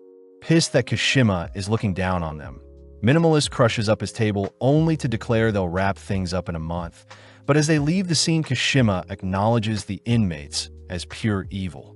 At night, Wutong asks our trio to leave the country immediately, but instead our trio begin making plans to deal with the dangerous inmates who are running amok in their country, reminding Wutong that leaving the inmates alone is the opposite of what is right. In a strange-looking building, we follow a man fleeing for his life, but having tripped over a corpse, the man watches as Dump appears before him. Dump says the man is cute, closing the distance to embrace him, but her excitement causes her to slay the man. At the same time, we see Apart shredding a fellow hitman, nonchalantly organizing the pieces of the man's body, only to help the man organize his film collection. Minimalist is seen crushing those who get in his way, yearning for the day he'll get to face off against a S-rank hitman. But as the trio report their hunts in a group chat, we see Saw indulging in the life he was missing, excited to hunt down Sakamoto himself. Apparently, Wutong had promised to look into Slur to help out Sakamoto. Cutting to the present day, where our trio are heading back to the video rental store, only to ask the clerk for intel on the death row inmates. Although the price for such intel is just over 1 million yen, Sakamoto forks over the cash, only for us to cut over to Osaragi and Shishiba, who are driving the other order members. The members begin to discuss the recent appearances of the escaped inmates, but when Osaragi misses a turn on the highway, she comedically reverses as traffic speeds past her. Hyo scolds Osaragi for being inconsiderate to Takamura, who can't handle Osaragi's strange driving, but Osaragi only cares about slaying the inmates that are doing as they please, ironic as Shishiba points out how crazy Osaragi gets when hunting as well. Seeing a fly buzzing around their van, the order members suddenly cry for each other to get low, all watching as Takamura monstrously slays the fly, all whilst decapitating the top of their van, something that gives the order members hope as they declare they'll easily be able to take on the 4 inmates. Back with Sakamoto, we see him sleeping through the intel he bought, but as we cut to the coming days, we see Mishimo training with Sakamoto. Impressed Sakamoto was able to catch 99 of his 100 bullets shot with some mere chopsticks. At that moment, Shin arrives, complimenting how sharp Sakamoto is, but out of nowhere Shin attempts to stab Sakamoto with his blade. Having caught the blade, Sakamoto asks why Nagumo is here, but Nagumo simply asks Sakamoto to stop looking for the inmates, seeing as the order members have been tasked with hunting them down. Hearing that Sakamoto wants to question them for information on Slur, Nagumo reminds Sakamoto how dangerous it is, revealing that Sakamoto is considered a B-rank threat, all whilst Nagumo himself is S-rank. Following Shin and Lu, they're out shopping for home improvement goods, but seeing Lu so nonchalant, Shin reminds Lu that they need to get stronger for Sakamoto's sake. As Lu cuddles with a cat, we see the store clerk offer Shin some puppies to snuggle with. But as Shin takes a liking to Machi, the Shiba Inu, the animals in the store begin to act strange. Off in the corner of the store, we see Saw nonchalantly admiring the animals, and when Shin asks who Saw is, he utters that he was an ex-militant. As our duo approach Saw suddenly retrieves his axe, nonchalantly blowing Shin through some shelves. Lu is horrified by Saw's sheer strength, and having caused a commotion, we see the other customers clear the scene, all whilst Shin recovers from his attack. Saw is impressed Shin wasn't cut in two by his axe, surprised Shin had blocked his slash with a crowbar. But regardless, Saw isn't too worried seeing as Shin is a D-rank hitman, whilst Lu is a C-rank. Shin is shocked that his rank is lower than Lu, something Saw rubs in seeing as D-rank is the second lowest rank, but this only pisses Shin off. As Shin charges straight for Saw declares he'll cut Shin at the waist, but having read his mind, Shin blocks with a bag of animal treats, only to send out a kick that whiplashes Saw's head. Shin says his rank will become better once he defeats Saw.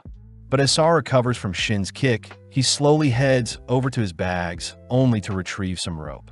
Saw says everyone he's slain had appreciated his actions, choosing to tie the rope onto his axe to spice things up, and when Shin tries reading Saw's mind, he's petrified to see that Saw's mind is clouded with only killing intent. Swinging the rope towards our duo, Saw's axe shreds the surrounding area, forcing our duo to stay on the defensive as they notice Saw hot on their tracks.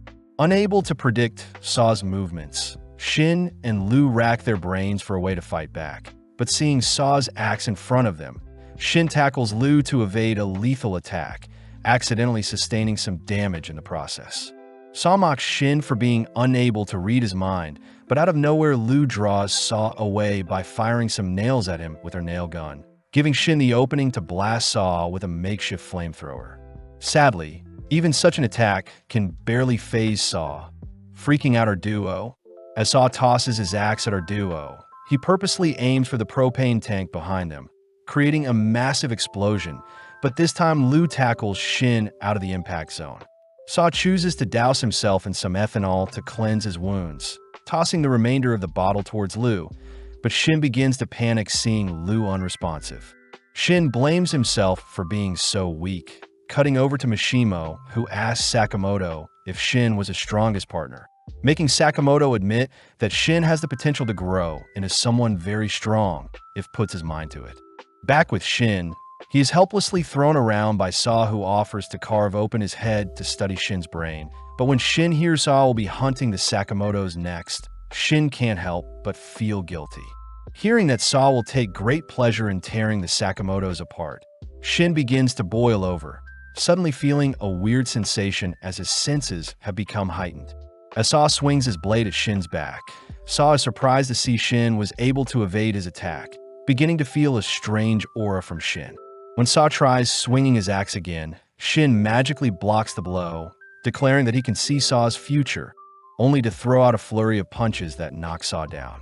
Saw gets weirded out by how Shin is acting, attempting to swing his rope to attack Shin from afar, but Shin closes the gap, hitting Saw once more.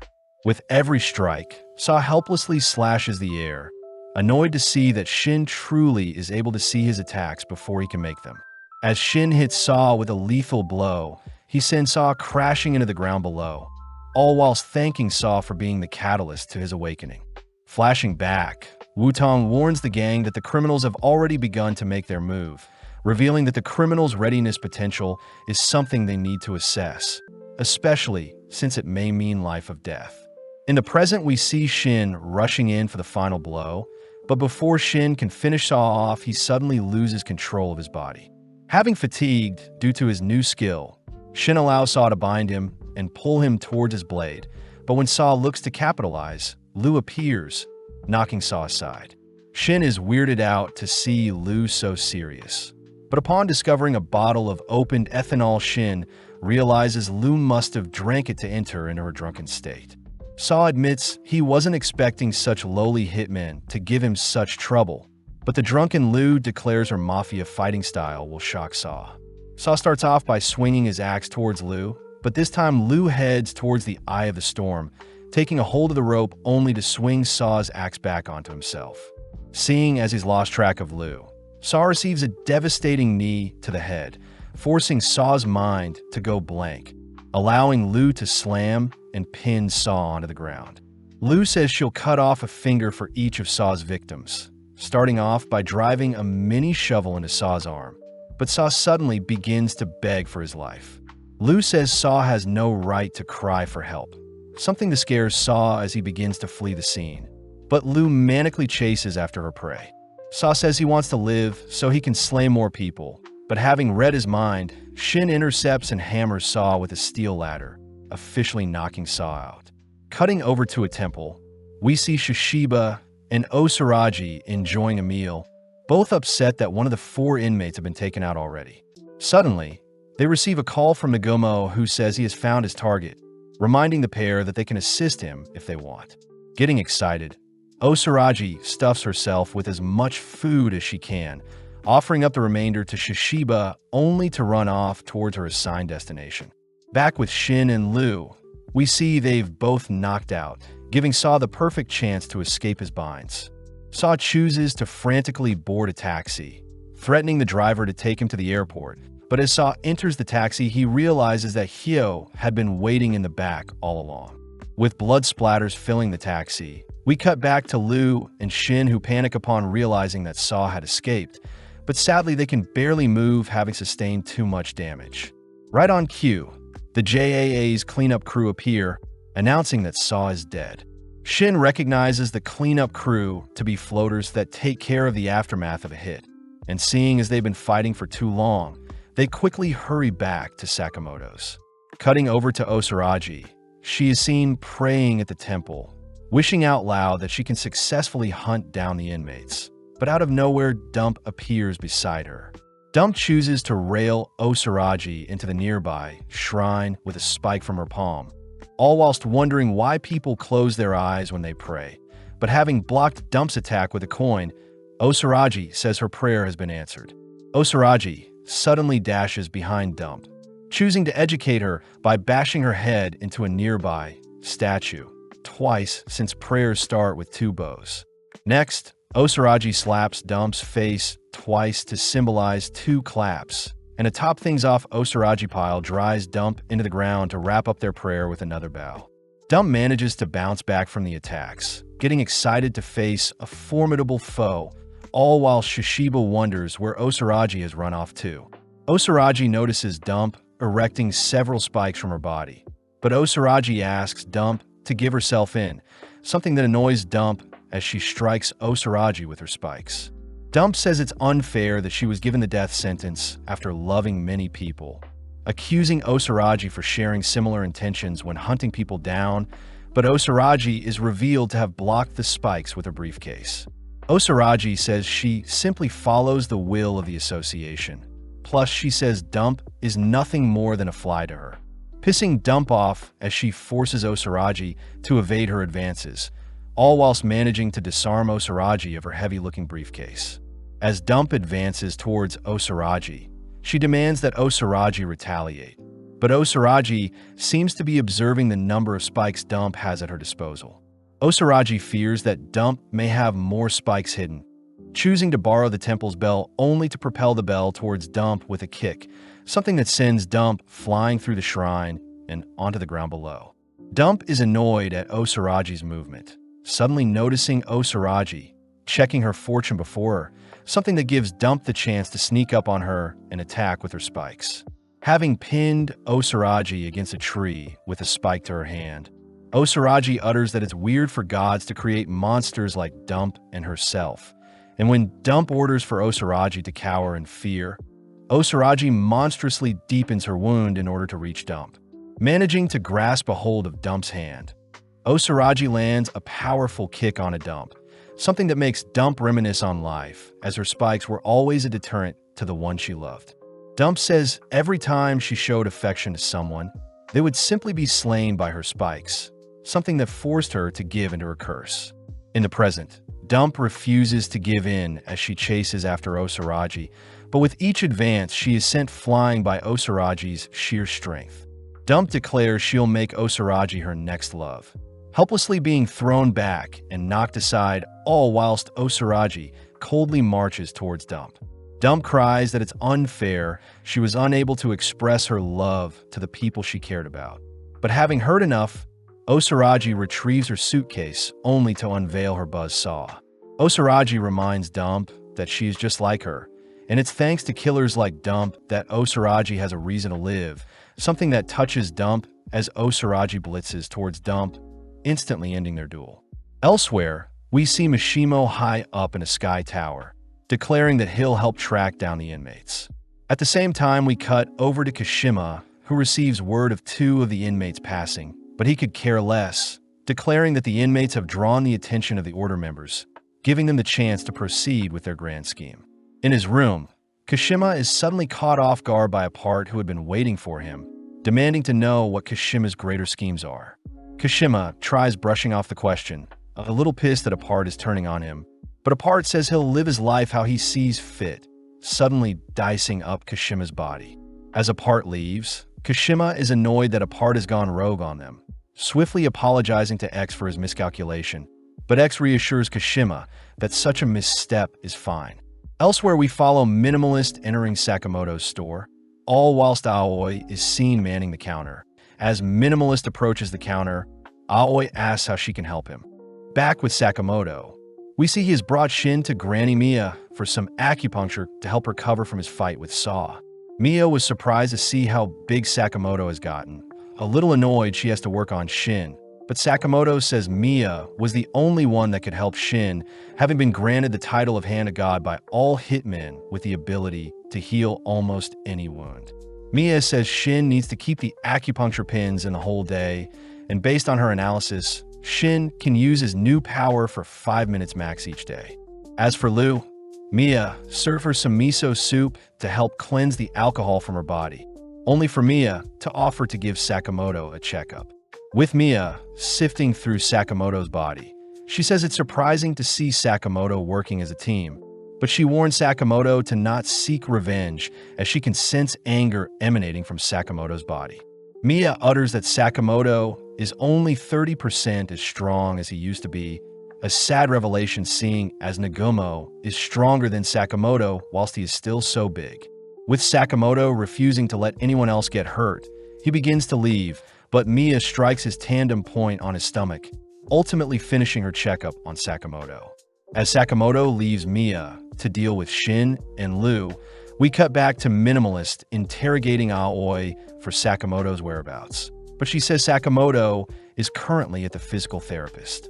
Pissed, Minimalist crushes the till in front of them, but Aoi doesn't seem frightened at all. Ripping apart the checkout counter, Minimalist begins to strangle Aoi, but before he can harm Aoi, she throws out a punch that dislocates Minimalist's lead arm. Following up, Aoi stabs Minimalist in the neck, dropping him. Revealed to be Nagumo disguised as Aoi. Nagumo says Minimalist is lucky since he was using a toy knife, but as Minimalist prepares to brawl with Nagumo, Nagumo suddenly appears behind him, raising his knife to Minimalist's neck. With Minimalist leaping away, we learn that Nagumo is returning a favor and has been tasked with protecting Aoi and Hana while Sakamoto is out, only to show off a strange suitcase. Cutting over to Mishimo, we see him up in a sky tower, barely able to locate Apart on the ground, all whilst Apart seems to be trying to make friends with strangers. Before Apart can harm anyone, Mishimo takes aim and fires a bullet at Apart, but monstrously Apart blocks the projectile with the wires he has wrapped around his palm. In an instant, Apart ascends the sky tower using his wire, only to smash onto the floor Mishimo is in. Before Mishimo can fire any more shots, Apart slices up his rifle, leaving Mishimo completely defenseless. As Apart struts towards Mishimo, he chooses to bind Mishimo up with his wires, preparing to reveal Mishimo's insides. Right on cue, the elevator stops on their floor, only to reveal Sakamoto, who hits Apart with a devastating punch to blow him away. It's revealed that Mishimo had fired a shot at Sakamoto to signal for help.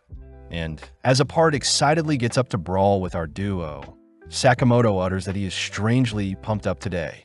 Back with Minimalist, he reveals that he has slain 432 people, wondering if Nagumo could entertain him. When Nagumo makes fun of Minimalist for showing off, Minimalist rushes Nagumo, but Nagumo easily evades, only to ask Minimalist to not destroy too many things. Minimalist is horrified to see Nagumo had swiped his phone, and as Nagumo sifts through Minimalist's search history, Minimalist demands his phone back, all whilst tossing a shelf at Nagumo. Nagumo simply slips the attack, prompting Minimalist to crush up some nearby, shelving to use as projectiles, but Nagumo simply continues to dodge the attacks, all whilst Minimalist wreaks havoc. Having decimated the store, Minimalist ferociously searches the surrounding store for Nagumo, but having transformed into Minimalist himself, Nagumo grabs a hold of the inmate's neck only to drag him into the air. Minimalist is horrified at Nagumo's sheer strength, unable to do anything as Nagumo sifts through his pockets, only to realize Minimalist has nothing interesting on him. As Nagumo tosses Minimalist aside, he unveils a strange-looking weapon hidden in the briefcase, only to ask Minimalist how he wants to be taken out. Nagumo says his weapon has 6 functions, offering Minimalist to pick a number, but this only infuriates him as he rushes Nagumo. Allowing a dice to decide Minimalist's fate, the dice magically shows a 3 in Minimalist's mouth, and within an instant Nagumo lobs off the inmate's head, having used a giant can-opener-like weapon to slay his target. Back with Sakamoto, we see Apart giving him a hard time, especially since Sakamoto can't lose the weight he has put on, wondering what Mia did to him. As Apart swings around and binds Sakamoto with his wires, Apart tries ripping off Sakamoto's leg, but is unable to cut through, ultimately dragging Sakamoto towards him instead. Sakamoto borrows a nearby statue and tries puncturing Apart, but Apart easily nullifies the attack, only to rush toward the display stand to help tidy it up. Seeing Apart distracted, Sakamoto uses the chance to exercise to try to slim down, but even after an intense session, nothing changes. With Apart rushing to bind Sakamoto, he simply slips out of the wires wrapped around him. Saddened to see he has no weapons at his disposal, but strangely his body feels good today. Back with Mia, she utters that Sakamoto's big body and his retirement have definitely dampened his true abilities, declaring that Sakamoto should learn to fight in his new bigger body and not rely on his slimmer one all the time. As Apart fires his wires at Sakamoto, we see Sakamoto dodging them easily, only to be called out by Apart for being a sloppy person. Sakamoto takes note of his slippers that have fallen apart, cutting back to Mia, who scolds Sakamoto for never changing, and that slimming down when he needs to shouldn't be his only solution to deal with his enemies. With Sakamoto finally realizing what Mia was trying to tell him, Mia says her strike to his stomach earlier was to ensure Sakamoto could get a feel of how big his body is, and in a split second Sakamoto appears behind a part, monstrously slamming a part into the elevator. Mia says Sakamoto's bigger body is more deadlier than anyone thinks, and as Sakamoto and a part ride the elevator downwards, many onlookers catch a glimpse of Sakamoto brawling with a part midair. Staying on the offensive, Sakamoto beats the part senseless, ultimately falling onto some steel frames. A part is mesmerized to be fighting someone so strong, asking if Sakamoto would chat with him, but Sakamoto simply retrieves a metal bar ready to end their bout.